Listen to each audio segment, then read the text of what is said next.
خداوند کے زندہ اور پاک کلام میں سے سیموئیل کی کتاب اس کا 10واں باب۔ پھر سیموئیل نے تیل کی کپی لی اور اس کے سر پر اونڈیلی اور اسے چوما اور کہا کہ کیا یہی بات نہیں کہ خداوند نے تجھے مسح کیا تاکہ تو اس کی میراث کا پیشوا ہو؟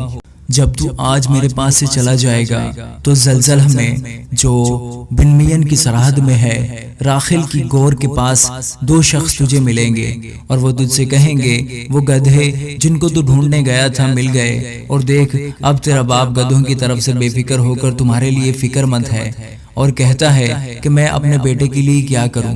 پھر وہاں سے آگے بڑھ کر جب تو تبور کے بلوت کے پاس پہنچے گا تو وہاں 3 شخص جو بیتل کو خدا کے پاس جاتے ہوں گے تجھے ملیں گے، ایک تو بکری کے 3 بچے، دوسرا روٹی کے 3 گردے اور تیسرا مے کا 1 مشکیزہ لیے جاتا ہوگا، اور وہ تجھے سلام کریں گے اور روٹی کے 2 گردے تجھے دیں گے، تو ان کو ان کے ہاتھ سے لے لینا، اور بعد اس کے تو خدا کے پہاڑ کو پہنچے گا جہاں فلسطینیوں کی چوکی ہے، اور جب تو وہاں شہر میں داخل ہوگا تو نبیوں کی ایک جماعت جو اونچے مقام سے اترتی ہوگی تجھے ملے گی، اور ان کے آگے ستار اور دف اور بانسلی اور بربت ہوں گے، اور وہ نبوت کرتے ہوں گے۔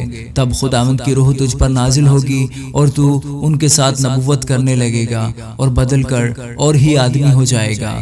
سو جب یہ نشان تیرے آگے آئے تو پھر جیسا موقع ہو ویسا ہی کام کرنا، کیونکہ خدا تیرے ساتھ ہے، اور تم مجھ سے بیشتر جلجال کو جانا، اور دیکھ میں تیرے پاس آؤں گا تاکہ سوختنی قربانیاں کروں اور سلامتی کے ذبیحوں کو ذبح کروں۔ تو 7 دن تک وہیں رہنا جب تک میں تیرے پاس آ کر تجھے بتا نہ دوں کہ تجھ کو کیا کرنا ہوگا۔ اور ایسا ہوا کہ جو ہی اس نے سیموئیل سے رخصت ہو کر پیٹھ پھیری تو خدا نے اسے دوسری طرف کا دل دیا، اور وہ سب نشان اسی دن وقوع میں آئے۔ اور جب وہ ادھر اس پہاڑ کے پاس آئے تو نبیوں کی ایک جماعت اس کو ملی، اور خدا کی روح اس پر زور سے نازل ہوئی، اور وہ بھی ان کے درمیان نبوت کرنے لگا۔ اور ایسا ہوا کہ جب اس کے اگلے جان پہچانوں نے یہ دیکھا کہ وہ نبیوں کے درمیان نبوت کر رہا ہے تو وہ ایک دوسرے سے کہنے لگے، قیس کے بیٹے کو کیا ہو گیا؟ کیا ساؤل بھی نبیوں میں شامل ہے؟ اور وہاں کے ایک آدمی نے جواب دیا کہ بھلا ان کا باپ کون ہے؟ تب ہی سے یہ مسل چلی، کیا ساؤل بھی نبیوں میں ہے؟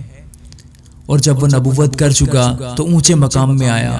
وہاں ساؤل کے چچا نے اس سے اور اس کے نوکر سے کہا، تم کہاں گئے تھے؟ اس نے کہا، گدھے ڈھونڈنے، اور جب ہم نے دیکھا کہ وہ نہیں ملتے تو ہم سیموئیل کے پاس گئے۔ پھر ساؤل کے چچا نے کہا کہ مجھ کو ذرا بتا تو صحیح کہ سیموئیل نے تم سے کیا کیا کہا۔ ساؤل نے اپنے چچا سے کہا، اس نے ہم کو صاف صاف بتا دیا کہ گدھے مل گئے، پر سلطنت کا مضمون جس کا ذکر سیموئیل نے کیا تھا نہ بتایا۔ اور سیموئیل نے لوگوں کو مصفا میں خداوند کے حضور بلوایا، اور اس نے بنی اسرائیل سے کہا کہ خداوند اسرائیل کا خدا یوں فرماتا ہے کہ میں اسرائیل کو مصر سے نکال لایا، اور میں نے تم کو مصریوں کے ہاتھ سے اور سب سلطنتوں کے ہاتھ سے جو تم پر ظلم کرتی تھی رہائی دی، اور تم نے آج اپنے خدا کو جو تم کو تمہاری سب مصیبتوں اور تکلیفوں سے رہائی بخشتا ہے حقیر جانا، اور اس سے کہا ہمارے لیے ایک بادشاہ مقرر کر۔ سو اب تم قبیلہ قبیلہ ہو کر اور ہزار ہزار کر کے سب کے سب خداوند کے آگے حاضر ہو۔ پس سیموئیل اسرائیل کے سب قبیلوں کو نزدیک لایا اور قرہ بن میان کے قبیلے کے نام پر نکلا۔ تب بن میان کے قبیلہ کو خاندان خاندان کر کے نزدیک لایا تو متریوں کے خاندان کا نام نکلا، اور پھر قیس کے بیٹے ساؤل کا نام نکلا، لیکن جب انہوں نے اسے ڈھونڈا تو وہ نہ ملا۔ سو انہوں نے خداوند سے پھر پوچھا، کیا یہاں کسی اور آدمی کو بھی آنا ہے؟ خداوند نے جواب دیا، دیکھو وہ اسباب کے بیچ چھپ گیا ہے۔ تب وہ دوڑے اور اس کو وہاں سے لائے، اور جب وہ لوگوں کے درمیان کھڑا ہوا تو ایسا قداور تھا کہ لوگ اس کے کندھے تک آتے تھے۔ اور سیموئیل نے ان لوگوں سے کہا، تم اسے دیکھتے ہو جسے خداوند نے چن لیا کہ اس کی مانند سب لوگوں میں ایک بھی نہیں؟ تب سب لوگ للکار کر بول اٹھے کہ بادشاہ جیتا رہے۔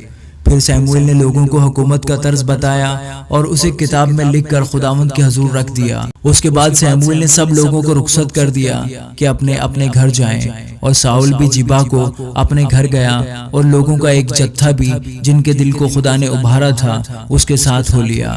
پر شریروں میں سے بعض کہنے لگے کہ یہ شخص ہم کو کس طرح بچائے گا؟ سو انہوں نے اس کی تحقیر کی اور اس کے لیے نذرانے نہ لائے، پر وہ انسنی کر گیا۔ آمین۔